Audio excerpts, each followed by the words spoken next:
আপনি কোথাও ট্রাভেল করছেন বা আপনার ব্যাগের এক্সট্রা সিকিউরিটির প্রয়োজন, এসব ক্ষেত্রে এমন একটি লক বেশ ভালোই কাজে আসতে পারে।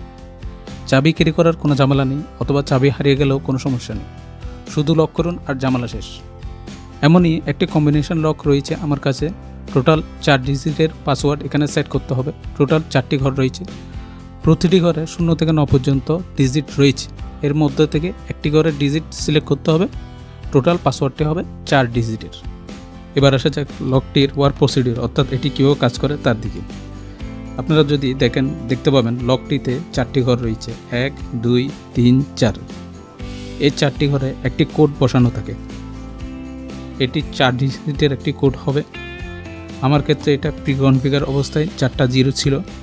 তো আপনাদের ক্ষেত্রে যখন লকটি ক্রয় করবেন তখন লকের বক্সে দেখতে পাবেন যে কোন কোডটি বসানো রয়েছে। এক্ষেত্রে আমি 4টি 0 বসিয়ে লকটি এখন আনলক করব।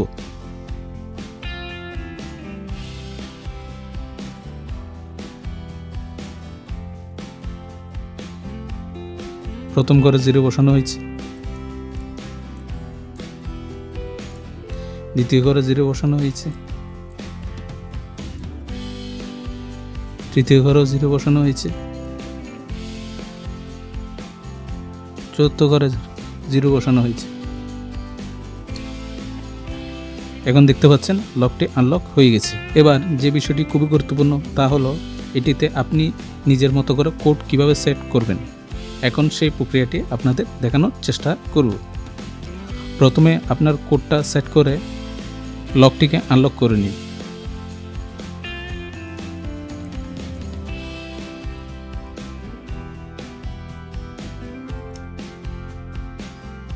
আনলক হয়ে গেছে। এবার আপনি পাশে যদি খেয়াল করেন তবে পাশে একটি ঘর দেখতে পাবেন। এখন এটিকে ঘর বরাবর ঘুরিয়ে নিয়ে গিয়ে হাত দিয়ে চেপে ধরে রাখবেন।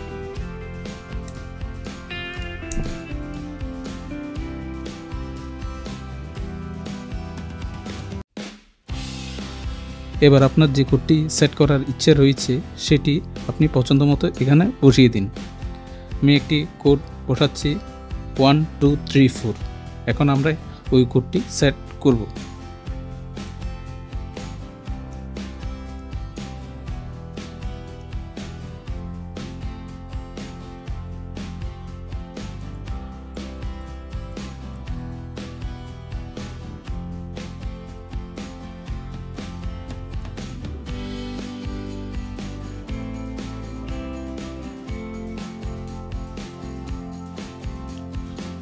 কোডটা সেট করা হয়ে গেছে। এখন হ্যান্ডেলটা ছেড়ে দিয়ে আমরা জায়গা মতো বসিয়ে দিব।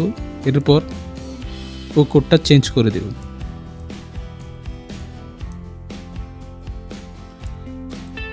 দেখতে পাচ্ছেন লক হয়ে গেছে।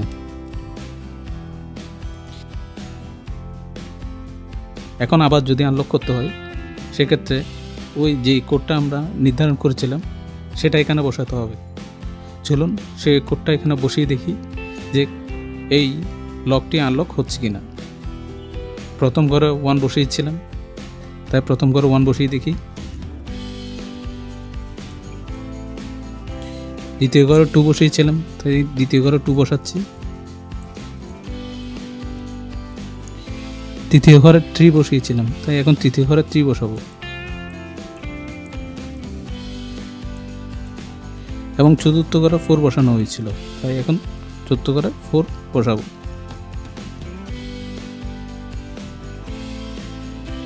এবার দেখা যাক লকটি খুলে কিনা। চলুন ট্রাই করে দেখা যাক। হ্যাঁ, লকটা ঠিকঠাকভাবে কাজ করছে। এখন একই প্রক্রিয়া আবার লক করার জন্য প্লেস করে দিবেন, এরপরে কোডটি চেঞ্জ করে দিবেন। আর এই প্রক্রিয়াগুলো অনুসরণ করলেই আপনি ইজিলি এই লকটি লক বা আনলক করতে পারবেন, অথবা এর যদি পাসওয়ার্ড চেঞ্জ করতে চান বা কোডটা চেঞ্জ করতে চান সেটাও আপনি করতে পারবেন। এই তো গেল লকটি কীভাবে সেট করবেন। এবার আসা যাক লকটির কিছু সুবিধা অসুবিধার কথা। সুবিধার কথা যদি বলেন, শুরুতেই বলবো যে জাস্ট একটি পাসওয়ার্ড সেট করে দিলেই হয়ে যাচ্ছে। এক্ষেত্রে আপনার অন্য কোনো ঝামেলা নেই। এবার এর সাথে সাথে এর কিছু অসুবিধাও রয়েছে। এখন চলুন সেগুলো আলোচনা করা যাক। প্রথমে বিষয়টি মাথায় রাখতে হবে যে কম্বিনেশন লক এমন নয় যে কখনোই খোলা যাবে না। একটি নির্দিষ্ট সংখ্যক কম্বিনেশন কোড ইউজ করলে এগুলো খোলা সম্ভব। এছাড়াও কখনও যদি পাসওয়ার্ড ভুলে যান তবে আপনার জন্য এটি অনেক বড় প্রবলেমের কারণ হতে পারে। এছাড়াও রেল স্টেশন বা বাস স্ট্যান্ডের মতো জায়গায় কোড ইউজ করে লক বা আনলক করছেন, এমন সময় কোডটি যদি অন্য কেউ দেখে নেয় সেক্ষেত্রে সিকিউরিটি থ্রেট থাকতে পারে। এছাড়াও ভিডিওটি ভালো লাগলে চ্যানেলটি সাবস্ক্রাইব করে দিন, যাতে এই ধরনের নিত্য নতুন ভিডিও আপনাদের জন্য নিয়ে আসতে পারি।